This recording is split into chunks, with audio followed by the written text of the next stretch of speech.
आज SC. Verma book का question number 29 chapter 8 से क्वेश्चन नंबर 29 के बारे में डिस्कस करेंगे। क्वेश्चन में दिया हुआ है कि एक फूड मशीन में दो ब्लॉक लगा हुआ है जिसके एक का मास m है, दूसरे का मास 2m है, उसका मास दोगुना है। इसमें अगर ये दोनों ऑब्जेक्ट को रिलीज कर दिया जाए इससे, तो ये ऑब्जेक्ट क्या आता है, मोशन में आता है। तो ड्यूरिंग द मोशन इस ऑब्जेक्ट में टेंशन T जनरेट हुआ जिसका मान दिया हुआ 16 न्यूटन है। हमें निकालना क्या है कि अगर ऑब्जेक्ट एक सेकंड के बाद इस पूरा सिस्टम में कितना पोटेंशियल एनर्जी में चेंज हुआ। तो सबसे पहले हम लोग करेंगे क्या, हम लोग न्यूटन लॉ लगाएंगे फर्स्ट ब्लॉक पे और सेकंड ब्लॉक। तो देखिए फर्स्ट ब्लॉक पे लगाइए न्यूटन लॉ में क्या लिख सकते हैं हम लोग, ऑब्जेक्ट नीचे स्लाइड कर रहा है यानी इसका वेट नीचे की ओर लगेगा। तो mg minus t equal to total mass into acceleration. ये लगाकर न्यूटन लॉ। दूसरे लॉ के अनुसार क्या लिखते हैं, इस ब्लॉक पे लगाइएगा, इसमें टेंशन आपको ऊपर की ओर लगेगा, ऑब्जेक्ट भी ऊपर ही जा रहा है, तो दोनों का डिस्प्लेसमेंट सेम होगा।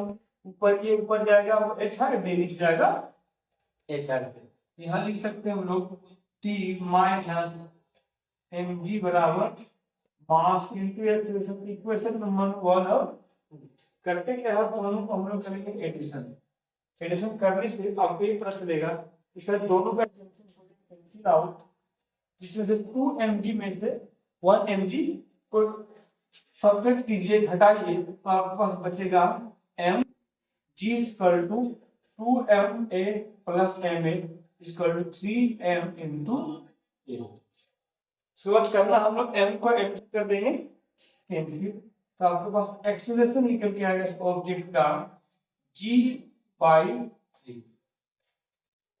अब करना क्या है, आपको निकालना सबसे पहले कि इस एक्सेलरेशन का मान तो निकाल दिया, हमको चाहिए क्या, इस ऑब्जेक्ट का मास। इस ऑब्जेक्ट का मास कितना होगा, किसी भी इक्वेशन में a का मान पुट कर देंगे, हमको पता चल जाएगा कि इसका m का मान कितना होगा। हम लोग करते हैं एक क्वेश्चन, इसमें आपको इक्वेशन नंबर 2 में a का मान पुट कर देते हैं।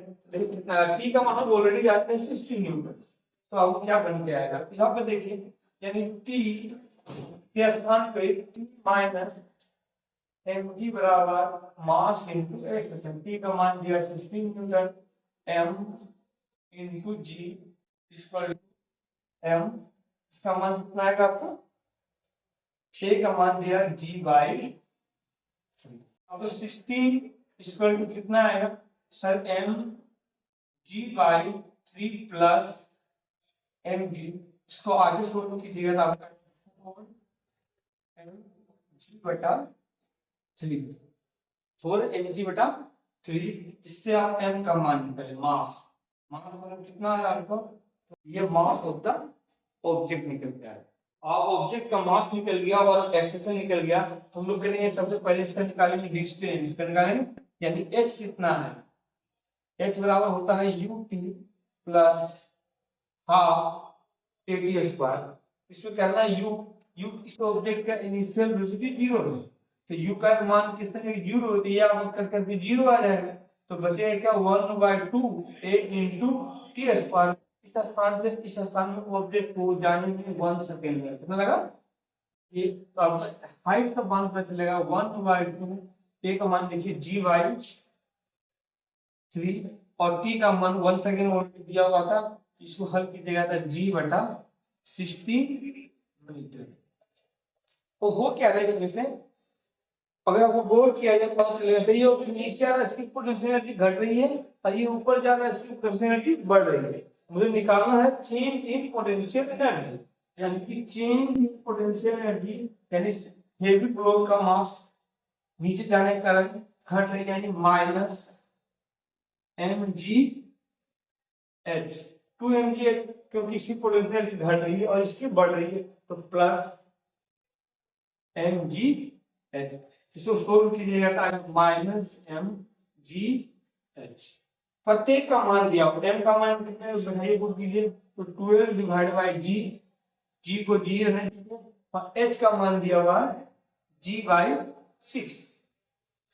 एक दूसरे को काटिएगा और क्या पता है, जी को जी से कैंसिल, 6 को काटिएगा तो 2 से, तो 6 2 या 12, आपको निकल क्या है, निकल के है 2 इंटू जी। 2 इंटू जी प्रत्येक का मान बढ़ाइए, 2 इंटू नेगेटिव जो लिखना पड़ेगा क्योंकि ये पोटेंशियल एनर्जी डिक्रीज कर रहा है, और वो क्वेश्चन में दिया भी है कि how many potential energy decrease. G का मान होगा 9 पॉइंट, इसको मल्टीप्लाई कीजिएगा तो माइनस 19.6 जूल।